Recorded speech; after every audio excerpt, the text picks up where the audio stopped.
Hello friends, welcome to my channel.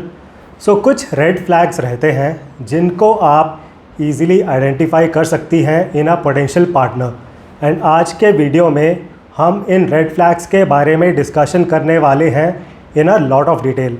तो जो last video था वो मैंने बॉयज़ के लिए बनाया था। उस वीडियो को बहुत अच्छा रिस्पॉन्स मिला है, so thank you very much to all of you. And I think as a content creator मैंने उस वीडियो में अपनी बेस्ट परफॉर्मेंस दी है टिल डेट। हाउएवर आज के वीडियो में मैं उसके भी बियॉन्ड जाने वाला हूँ। तो आज मैं एड्रेस करने वाला हूँ गर्ल्स को। तो एज अ गर्ल आप इन रेड फ्लैग्स को आइडेंटिफाई कर सकती हैं इन अ पोटेंशियल पार्टनर।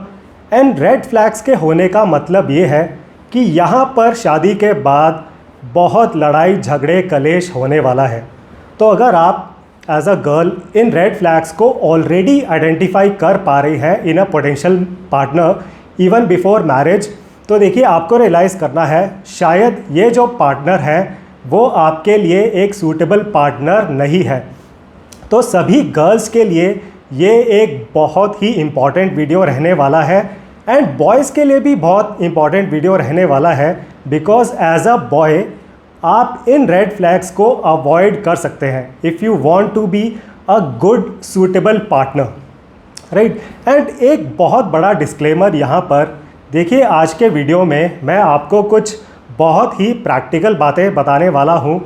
हो सकता है इनमें से कुछ बातें आपको बुरी लग जाए, बट देखिए दिस इज़ अ प्रैक्टिकल ज्ञान which will work for you in your real life. तो इन रेड फ्लैग्स को आप ज़रूर ध्यान से सुने एंड एंड तक इस वीडियो को देखें and after that you can make up your mind. तो मैं आपको 6 रेड फ्लैग्स बताने वाला हूँ जो एज अ गर्ल आपको आइडेंटिफाई करने हैं in a potential partner at the time of spouse selection. तो चलिए शुरू करते हैं। Red flag number 1, character. तो देखिए character is one of the most important parameters in a potential partner. And कुछ लड़के हैं जिनका एक तरह से प्रोमिस्कुअस नेचर रहता है। तो बेसिकली ये जो लड़के हैं इनका जो मन है वो हमेशा इधर उधर होता रहता है। तो शादी के बाद भी ये जो लड़के हैं उन्हें अपनी वाइफ अच्छी नहीं लगती है, वाइफ के अलावा सब अच्छी लगती हैं इनको। एंड हो सकता है ये जो लड़के शादी के बाद कुछ कांड ना करें, बट तब भी इनका मन हमेशा इधर उधर डगमगाता रहता है एंड इस वजह से इनकी शादी में बहुत कलेश होते हैं। तो अगर आप एज अ गर्ल इस तरह के प्रोमिस्क्यूअस नेचर वाले लड़के को मीट कर रही हैं तो देखिए this is a big red flag for a potential partner. अब एज अ गर्ल आप आइडेंटिफाई कैसे करेंगी? तो देखिए जब आप उस लड़के से, उस पोटेंशियल पार्टनर से, लेट से राहुल उसका नाम है, जब आप राहुल से मिल रही हैं तब आपको रियलाइज़ करना है क्या आपको अनकंफर्टेबल महसूस हो रहा है, क्या आप इंटिमिडेटेड फील कर रही हैं। तो अगर आप अनकंफर्टेबल, इंटिमिडेटेड फील कर रही हैं इसका मतलब है this is a big red flag. And देखिए यहाँ पर अब इस चीज़ को एक्सप्लेन कर पाना तो थोड़ा मुश्किल है, बट देखिए लड़कियों के अंदर एक नेचुरल सेंस रहता है। तो वो समझ जाती हैं कि what is the difference between good touch and bad touch. इसी तरह वो समझ जाती हैं what is the difference between सही नज़र एंड बुरी नज़र। तो जब आप उस लड़के से मिल रही हैं तब आप खुद समझ जाएंगी कि उसकी जो नज़र है वो क्या बुरी नज़र से आपको देख रहा है या वो एक सही नज़र से आपको देख रहा है। And after that basis of that feeling, because अगर आप इंटिमिडेटेड फील कर रही हैं तो आपको नेगेटिव वाइब्स आ जाएंगे जब आप उस लड़के से मिल रही हैं। तो अगर आपको नेगेटिव वाइब्स आती हैं when you are around that boy, तो it is a big red flag in a potential partner. तो ये था पहला रेड फ्लैग, कैरेक्टर। आगे बढ़ते हुए दूसरा रेड फ्लैग है माइंडसेट अबाउट हैविंग और नॉट हैविंग किड्स। तो देखिए कुछ साल पहले तक तो ये अज्यूम किया जा सकता था कि अगर शादी हो रही है तो बच्चे तो होंगे ही, भाई ये तो अज्यूम किया जा सकता था till some years back. But आजकल ऐसा आप अज्यूम नहीं कर सकते हैं। तो आजकल कुछ लोग हैं जो बच्चे नहीं करना चाहते हैं, कुछ लोग एक बच्चा करना चाहते हैं, कुछ लोग 2 बच्चे करना चाहते हैं। अच्छा बच्चे उन्हें कब करने हैं उसमें भी बहुत वो सोचते हैं कि अच्छा शादी के 5 साल बाद हम बच्चे करेंगे, या फिर जब हमारी एज 35 क्रॉस हो जाएगी हम उसके बाद बच्चे करेंगे। तो बहुत इस तरह के परम्यूटेशंस एंड कॉम्बिनेशंस अवेलेबल हैं when you talk to people. तो परम्यूटेशन एंड कॉम्बिनेशन बहुत सारे यहाँ पर बन जाते हैं बिकॉज 3 फैक्टर हैं। पहला फैक्टर तो ये है कि बच्चे करेंगे या फिर नहीं करेंगे। अच्छा अब अगर बच्चे करेंगे तो दूसरा फैक्टर ये आता है कि शादी के कितने साल बाद करेंगे। तीसरा फैक्टर ये आता है कि कितने बच्चे करेंगे, 1 बच्चा करेंगे या 2 बच्चे करेंगे। तो यहाँ पर देखिए एंड आपको रियलाइज़ करना है, शादी से पहले तो लोग ये डिस्कशन करते ही नहीं हैं। तो बच्चे करेंगे या नहीं करेंगे ये डिस्कशंस शादी से पहले लोग नहीं करते हैं। फिर इसी रीज़न की वजह से बहुत लड़ाई झगड़े एंड कलेश होता है after marriage. Now as a girl आपको क्या करना है भाई, आप शादी से पहले जब आप मिल रही हैं with that potential partner with Rahul ji, तो भाई राहुल से आप क्लियरली पूछ लें विदाउट एनी हेजिटेशन। तो इसमें आपको हेजिटेट नहीं करना है कि हाँ ऐसा मैं क्यों पूछने वाली हूँ। देखिए शादी के बाद तो आप अपनी लाइफ शेयर करने वाली हैं विद राहुल, तो शादी से पहले आप इतना हेजिटेट मत करें, बिना किसी झिझक के पूछ लें कि हाँ राहुल जी शादी के बाद आपके बच्चे करने के बारे में क्या विचार है, क्या माइंडसेट है आपका, आप कब करना चाहते हैं बच्चे, कितने बच्चे करना चाहते हैं। एंड अगर दोनों लड़का लड़की के जो थॉट्स हैं वो अगर मैच करते हैं अबाउट हैविंग और नॉट हैविंग किड्स, भाई फिर तो कोई इशू नहीं है, फिर तो ग्रीन फ्लैग है। ऑन दी अदर हैंड अगर दोनों लड़का लड़की के thoughts about having kids match नहीं करते हैं एंड अपोजिट थॉट्स हैं, then it is a big red flag for a potential partner. So for example अगर दोनों लड़का लड़की ऐसा सोचते हैं कि उन्हें बच्चे करने ही नहीं हैं, then it is a green flag, फिर कोई इशू नहीं है, फिर कोई कलेश नहीं है। भाई अगर दोनों ने ही सोच लिया कि हम तो बच्चे नहीं करेंगे, या फिर दोनों ने ये सोच लिया कि हम तो 1 बच्चा ही करेंगे वो भी जब हमारी एज 35 हो जाएगी, तो अगर दोनों के जो थॉट्स हैं दोनों का माइंडसेट मैच कर रहा है, then there is no issue, तब यहाँ पर एक ग्रीन फ्लैग है। ऑन दी अदर हैंड अगर दोनों के थॉट्स हैं एकदम 180 डिग्री अपोजिट, तो हो सकता है लड़का ये सोचता है कि भाई I want to have 2 kids after marriage, but लड़की ये सोचती है एंड आप एज अ गर्ल आप ये सोचती हैं कि भाई मैं तो बच्चे नहीं करूँगी। तो यहाँ पर जो थॉट्स हैं दोनों के वो बिल्कुल अपोजिट है, and this is a big red flag for marriage in a potential partner. तो ये चीज़ आप ज़रूर नोट करें। तो ये था red flag number 2, mindset about having kids और mindset about not having kids. आगे बढ़ते हैं, red flag number 3, staying with parents after marriage. बहुत ही इम्पॉर्टेंट पॉइंट है ये। तो कुछ लड़के हैं जिनका माइंडसेट ये रहता है, जो चाहते हैं कि शादी के बाद भी वो अपने पेरेंट्स के साथ ही रहेंगे। तो वो चाहते हैं कि शादी के बाद ये दोनों मियाँ बीवी जिनकी अभी शादी होने वाली है प्लस जो लड़के के पेरेंट्स हैं वो सब साथ में इकट्ठे रहेंगे इन द सेम हाउस। अब देखिए पेरेंट्स के साथ रहने की वजह से शादियों में आजकल बहुत इश्यूज़ हो रहे हैं, बहुत लड़ाई झगड़े कलेश हो रहे हैं। तो इश्यूज़ क्या होते हैं, अब ये जो नया कपल है वो अच्छे से सेक्स नहीं कर पाते हैं बिकॉज़ पूरे टाइम उन्हें डर लगता है, शर्म आती है कि अच्छा पेरेंट्स के सामने हम दरवाज़ा कैसे बंद करेंगे।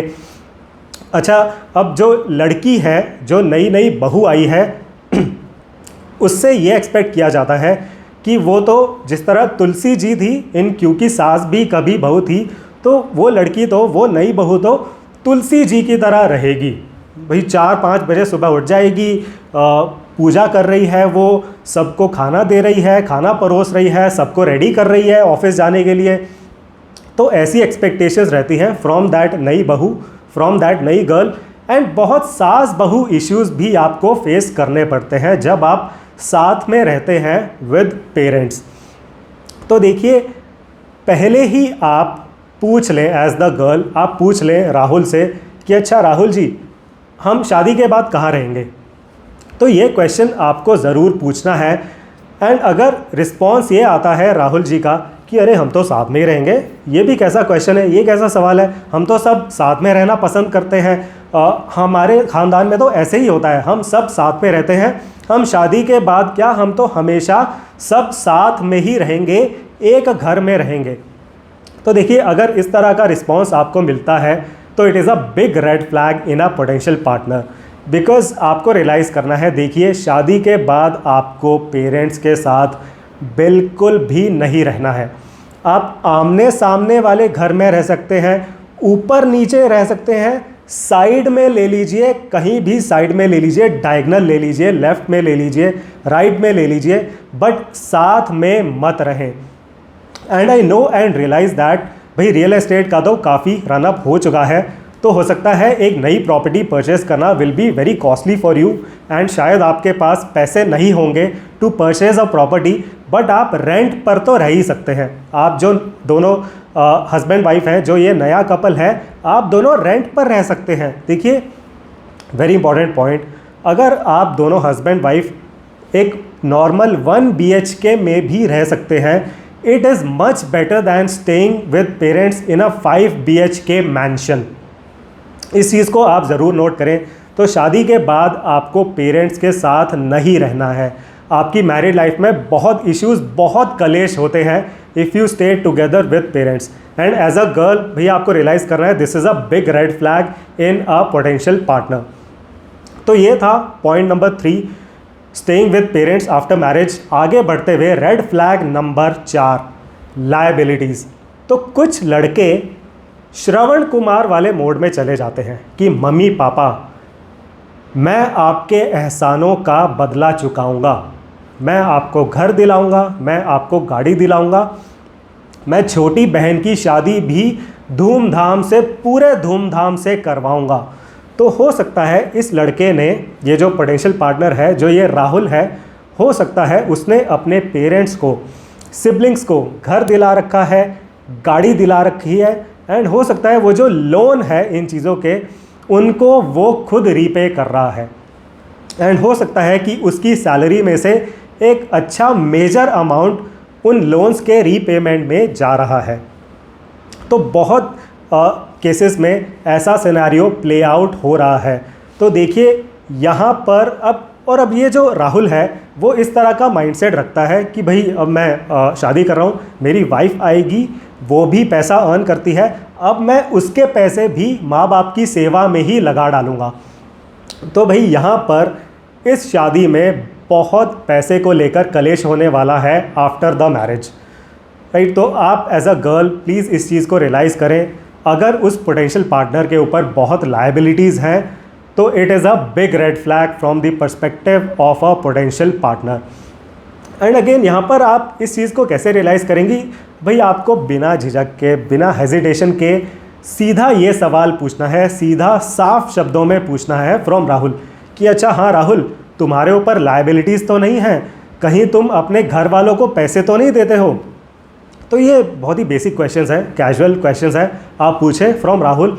एंड अगर आपको इस तरह का रिस्पॉन्स मिलता है फ्रॉम राहुल जी कि अरे मेरे मम्मी पापा के मेरे ऊपर बहुत एहसान हैं, मैं उन एहसानों का बदला चुकाना चाहता हूँ, मैं उनको घर दिलाना चाहता हूँ, मैं उनको गाड़ी दिलाना चाहता हूँ, मैं अपनी छोटी बहन की शादी पूरे धूमधाम से करवाना चाहता हूँ, तो आप रियलाइज़ करेंगी ये जो लड़के हैं ये बड़े ही ऑ में रहते हैं ऑफ देयर फैमिली। तो ऑ में रहने का आई होप आप मतलब समझते हैं, मतलब ये एक तरह से फ़ैन बन जाते हैं ऑफ देयर फैमिली। तो इस तरह की चीज़ें वो बोलेंगे that they are a complete fan of their family. And आप भी रियलाइज़ करेंगी कि अरे यार ये लड़का इतना इमोशनल क्यों हो रहा है, भाई पेरेंट्स तो मेरे भी हैं, सिबलिंग्स मेरे भी हैं, भाई मुझे प्यार है उनसे, बट ये लड़का इतना इमोशनल क्यों हो रहा है। तो ये यहाँ पर आप आइडेंटिफाई कर सकती हैं कि यहाँ पर एक रेड फ्लैग है। तो यहाँ इस शादी में बहुत कलेश होने वाला है भी, मैरिज के बाद पैसे को लेकर होने वाला है। एंड ये जो लड़के का माइंडसेट है वो जो ऑ में रहता है अबाउट हिज फैमिली, उस रीज़न की वजह से भी बहुत कलेश होने वाला है after marriage. And as a girl आप रियलाइज़ करें this is a big red flag in a potential partner. तो ये था रेड फ्लैग नंबर 4। आगे बढ़ते हुए red flag number 5, no defined income, no defined work.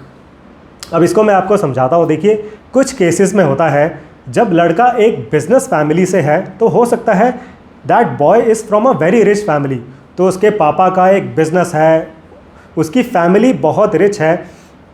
However यहाँ पर उस लड़के की कोई डिफाइंड इनकम नहीं है, उसका कोई डिफाइंड वर्क रिस्पॉन्सिबिलिटी नहीं है। तो जैसे जो लड़के एमएनसीज़ में काम करते हैं, कॉरपोरेट्स में जॉब करते हैं फॉर एग्जांपल, तो उनका एक डिफाइंड वर्क रहता है, डिफाइंड रिस्पॉन्सिबिलिटी रहती है, डिफाइंड इनकम रहती है कि भाई अच्छा 9 to 5 आप काम करोगे, मंडे टू फ्राइडे, हर मंडे से फ्राइडे आप 9 to 5 जॉब करोगे, एंड अगर आपकी सैलरी 1 लाख है पर मंथ, तो हर एक तारीख को 1 लाख रुपए आपके अकाउंट में आ जाएंगे। तो डिफाइंड वर्क है, डिफाइंड इनकम है। बट कुछ फैमिलीज़ में, कुछ बिजनेस फैमिलीज़ में स्पेशली ऐसा होता है कि जो लड़का है वो फैमिली बिजनेस में इन्वॉल्व तो है, बट ना तो उसका जो वर्क है, उसकी जो रिस्पॉन्सिबिलिटीज़ हैं, ना तो वो डिफाइंड है, एंड उसकी अपनी अर्निंग का, अपनी इनकम का कोई अता पता नहीं है। एंड फिर होता क्या है, इशू क्या होता है, ये लड़के अपने पापा जी के ऊपर, अपने फादर के ऊपर डिपेंडेंट हैं फॉर ईच एंड एवरीथिंग। भाई फिर इन्हें छोटी छोटी चीज़ों के लिए भी अपने फादर से परमिशन लेनी पड़ती है कि अच्छा डियर फादर या पापा जी, मुझे घूमने जाना है अपनी वाइफ के साथ, तो आप मुझे पैसे दे दीजिए। मुझे अपनी वाइफ को शॉपिंग करवानी है, तो आप मुझे कुछ पैसे दे दीजिए। बिकॉज इस लड़के की कोई डिफाइंड अर्निंग, डिफाइंड इनकम नहीं है। एंड बहुत बिजनेस फैमिलीज़ में ऐसा होता है। एंड जो लड़कियां हैं, अब again addressing you as the girl है, तो देखिए लड़कियां इस एनवायरनमेंट में बहुत सफोकेटेड फील करती हैं, बिकॉज उन्हें लगता है कि अरे ये जो फैमिली है ये तो बहुत रिच है, बट मेरे हस्बैंड के पास तो कोई पैसे हैं नहीं, ये तो बेचारा रिच नहीं है, इसे तो हज़ार रुपए के लिए अपने पापा जी से परमिशन लेनी पड़ती है, राइट। तो लड़कियां यहाँ पर बहुत सफोकेटेड फील करती हैं। एंड फिर इस रीज़न की वजह से दोनों हस्बैंड वाइफ में होते हैं कलेश, बिकॉज लड़कियां चाहती हैं कि भाई डियर हस्बैंड चलो मूव आउट कर जाते हैं यहाँ से, अपना कुछ ले लेते हैं, अपना कुछ काम कर लेते हैं। बट वो जो लड़का है, जो राहुल है, उसको तो आदत पड़ चुकी है इस तरह रहने की, राइट। तो यहाँ पर बहुत कलेश होते हैं। तो एज अ गर्ल आप इस चीज़ को नोट करें, अगर वो जो पोटेंशियल पार्टनर है उसकी अगर डिफाइंड इनकम नहीं है, डिफाइंड वर्क नहीं है उसका, then it is a big red flag. And यहाँ पर आप आइडेंटिफाई कैसे करेंगी, तो आपको एक बड़ा ही नॉर्मल सा, कैजुअल सा क्वेश्चन पूछना है फ्रॉम राहुल कि अच्छा राहुल जी, आप अपने फैमिली बिजनेस में इन्वॉल्व हैं, very good, but Rahul ji आपका काम क्या है exactly, what is your work responsibility in that family business. तो राहुल जी आपकी अपनी अर्निंग क्या है, आपकी इनकम क्या है इन दैट बिजनेस। तो ये आपको कैजुअल क्वेश्चंस पूछने हैं from Rahul ji, and in cases में आपको जवाब ऐसा मिलेगा। तो जो राहुल जी हैं वो ऐसा जवाब देंगे कि अच्छा हमारा जो फैमिली बिजनेस है, भाई हमारा फैमिली बिजनेस तो 20 लाख रुपए कमाता है हर महीने। हमारे फैमिली बिजनेस के ऑपरेशंस पूरे यूरोप में हैं, we export to all the European countries. तो ये जो राहुल जी हैं, भाई वो फैमिली इनकम की ही बात करने वाले हैं, बिकॉज उनकी अपनी कोई डिफाइंड यहाँ पर अर्निंग नहीं है। एंड फिर जो लड़के के पापा हैं वो भी आपको जवाब देंगे कि बेटा देखो, हमारे जाने के बाद तो ये सारा एम्पायर जो है वो राहुल का ही होने वाला है। Now as the girl here आप समझ जाए कि भाई यहाँ पर जो भी कंट्रोल है वो पापा जी के हाथ में ही है, एंड राहुल की कोई डिफाइंड इनकम नहीं है, कोई उसका डिफाइंड काम नहीं है। तो यहाँ पर अनफॉर्चुनेटली राहुल एक एम्प्लॉई है विदाउट सैलरी, राइट। तो definitely this is a big red flag in a potential partner. तो ये था red flag number 5। Red flag number 6, and I would say this is the most important red flag, very high salary. तो देखिए mostly लड़कियां क्या चाहती हैं कि उनके होने वाले हस्बैंड की सैलरी उनके कंपैरेटिवली काफ़ी ज़्यादा रहे। सो फॉर एग्ज़ाम्पल अगर लड़की की सैलरी है 50,000 रुपीज़ पर मंथ, तो वो शादी करना चाहती है विद अ बॉय फिर जिसकी सैलरी एटलीस्ट 3 लाख रुपए तो होनी चाहिए पर मंथ। तो ऐसा लड़कियां क्यों चाहती हैं, तो फर्स्ट ऑर्डर थिंकिंग है ये, उन्हें लगता है कि भाई अगर हस्बैंड की सैलरी ज़्यादा रहेगी तो उनकी लाइफ विल बी बेटर। ऐसा तो आपको लगेगा, नेचुरली ऐसी आपके मन में फीलिंग आएगी कि भाई हस्बैंड की जितनी ज़्यादा salary the better the quality of life. But यहाँ पर इश्यू क्या होता है, देखिए अगर आपके होने वाले हस्बैंड की सैलरी आपसे बहुत ज़्यादा है तो आपकी अपनी जॉब हमेशा डेंजर में रहती है। तो आपके जो ये हस्बैंड है, जो राहुल है, वो आपको कभी भी बोल सकते हैं, कभी भी आपको ये फरमान दे सकते हैं कि अच्छा ईशा जी, लेट्स से लड़की का नाम ईशा है, कि ईशा तुम अपनी जॉब छोड़ दो। बिकॉज़ यहाँ पर जो ईशा है उनकी सैलरी की इतनी रिस्पेक्ट नहीं है, उनकी जॉब की उतनी रिस्पेक्ट नहीं है, एंड उन्हें अपनी सैलरी, अपनी जॉब कभी भी छोड़नी पड़ सकती है। तो जो राहुल है वो बोल देता है कि अच्छा देखो ईशा, भाई मेरी सैलरी तो है 3 लाख रुपीज़ पर मंथ, तो मेरी जॉब तुमसे ज़्यादा इंपॉर्टेंट है, तो हम दोनों मेरी जॉब पर ही फोकस करेंगे। तुम अब मेरी सेवा करो। भाई तुम्हारी सैलरी कितनी है, 50,000 रुपये है पर मंथ, तो तुम छोड़ दो। भाई छोटी सी अमाउंट आ रही है, 50,000 आ रही है, कौन सी बड़ी बात है, तुम अपनी जॉब छोड़ दो। राइट, तो ना तो ईशा की जॉब की रिस्पेक्ट है एंड ईशा को अपनी जॉब कभी भी छोड़नी पड़ सकती है। एंड फिर इस वजह से बहुत कलेश होते हैं, बिकॉज अब जो ईशा है भाई, अब फोर्सफुली जॉब छोड़ना इज़ वेरी वेरी डिफ़िकल्ट, तो उन्हें बुरा लगता है कि जॉब छोड़नी पड़ रही है, एंड फिर इस रीज़न की वजह से होते हैं कलेश इन दिस मैरिज। तो देखिए आपको इस ट्रैप में नहीं फंसना है। देखिए maybe as the girl आपके लिए एक बेटर पार्टनर वो है जिसकी सैलरी आपके आसपास ही है। एंड आपको रियलाइज़ करना है, कुछ लड़के हैं वो पहले से ही ऐसी प्लानिंग करके रखते हैं, तो पहले से वो ऐसा प्लान करके रखते हैं कि भाई मैं तो शादी करूँगा with a working lady, and ऐसा वो क्यों करना चाहते हैं, बिकॉज दैट वर्किंग गर्ल, जो वो वर्किंग गर्ल है वो पढ़ी लिखी रहेगी, वो थोड़ी समझदार रहेगी, भाई उसने जॉब की हुई है, पैसे कमाए हुए हैं, शी अंडरस्टैंड्स मनी, एंड उसकी पर्सनैलिटी भी काफ़ी अच्छी रहती है। जो भी गर्ल्स ऑलरेडी जॉब करती हैं, they have a very good personality as well. But इन लड़कों का ऑलरेडी प्लान ये रहता है कि भाई शादी के बाद जॉब तो छुड़वानी है, तो पहले से प्लान रहता है। तो आप रियलाइज़ करें एज द गर्ल, देखिए अगर उस लड़के की सैलरी, जो पोटेंशियल पार्टनर है राहुल है, अगर उसकी सैलरी आपसे बहुत ज़्यादा है कंपैरेटिवली, तो it is a red flag. And may be आपके लिए वो पार्टनर एक बेटर सूटेबल पार्टनर रहने वाले हैं जिनकी सैलरी आपके आसपास है।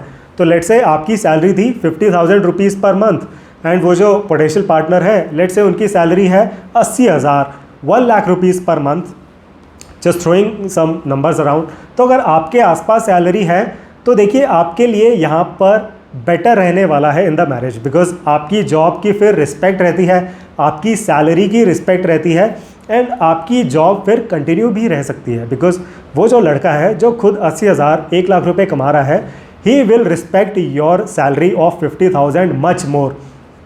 तो ये चीज़ आप ज़रूर नोट करें। तो ये 6 रेड फ्लैग मैं आपको बताना चाहता था, जो आपको ज़रूर रियलाइज़ करने हैं एज अ गर्ल। एंड अगर आप इन रेड फ्लैग्स को आइडेंटिफाई कर पा रही हैं इन अ पोटेंशियल पार्टनर, तो यहाँ पर आप समझ जाएं कि भाई शादी के बाद कलेश यहाँ पर हो सकते हैं, इनफैक्ट होने वाले हैं, आप इजीली इसको प्रेडिक्ट कर सकते हैं। तो may be this partner is not a suitable partner for you. तो आई होप जो भी मैंने पॉइंट्स डिस्कस किए आज के वीडियो में आपको काफ़ी प्रैक्टिकल लगे होंगे। So thank you very much for watching this video. See you in the next one.